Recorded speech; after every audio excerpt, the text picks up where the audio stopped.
This video is a lie. Comics are ironic, and podcasts have taken over the world. Welcome to Night Vale.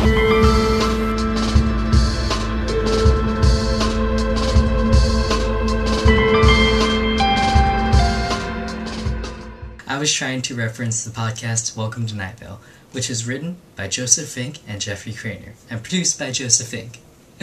So, it's also the topic of today's TV talk, and I know what you're thinking.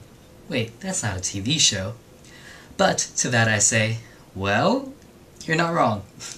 It's just a TV show it's just a podcast that I really like, and now I finally get a chance to talk about it. So, welcome to Night Vale. It is about a small desert community with a radio show hosted by Cecil Palmer. He's neither fat nor skinny, nor tall or short. He's a person who's in between, and he likes to narrate the goings-on of the town of Night Vale, which has a lot of fantastical things happening to it, despite his sort of casual news reporting of the events. To Cecil and the rest of the Night Vale residents, animals falling from the sky, hooded figures walking around the local dog park, and dinosaurs being found in the local gymnasium are all pretty commonplace. They happen all the time. In fact, all the citizens either go about their daily lives actively ignoring these things or are blissfully unaware they're even happening. But don't worry, if things get too bad, the city council will send the secret police to deal with these sort of situations. And in that case, you'll never even remember anything bad ever happened. In fact, you might not even remember anything at all.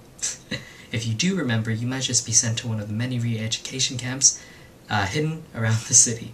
The podcast is good for so many more reasons than just that. For one, you have the fact that Night Vale tells all these fantastical stories that are both fearful and intriguing in such an entertaining way.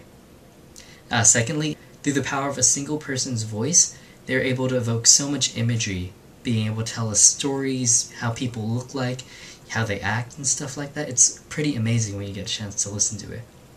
Along with that, they get to incorporate a bunch of pop culture references, along with mentioning a bunch of different authors that may or may not have inspired their work. Thirdly, they get a chance to recognize some relatively unknown artists by featuring their music in what they call the weather section.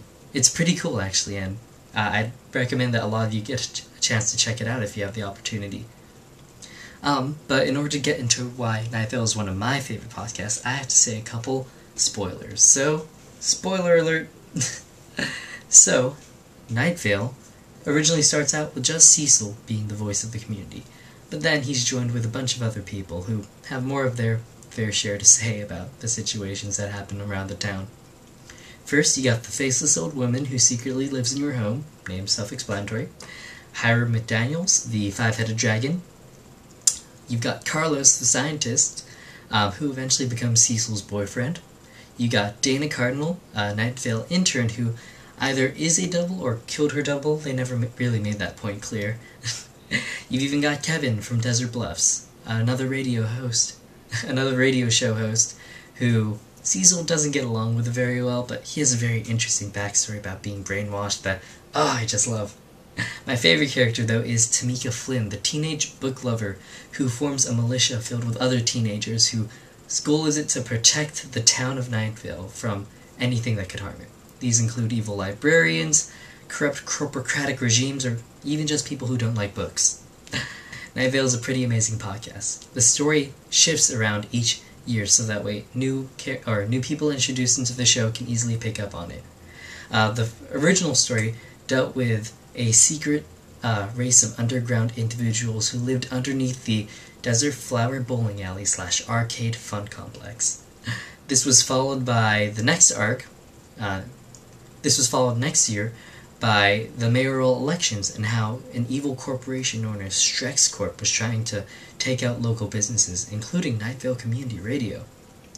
And then the most recent arc that happened was the opening of the Night Vale Opera House, along with Cecil trying to maintain a long-distance relationship.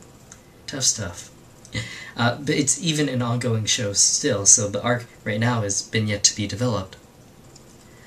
This, along with how they release an episode every 2 weeks, and they released a book that I cannot wait to read because it goes in depth on all the different Night Vale characters. Anyway, you should all check out this really cool podcast. I'd give it 8 angels out of 10 if the city council hadn't erased my knowledge of what angels are, along with the knowledge that knowing about angels is illegal.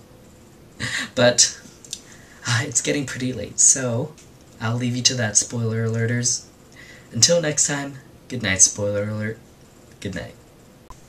Wow, that was a fun video, wasn't it? If you liked that video, feel free to give us a thumbs up.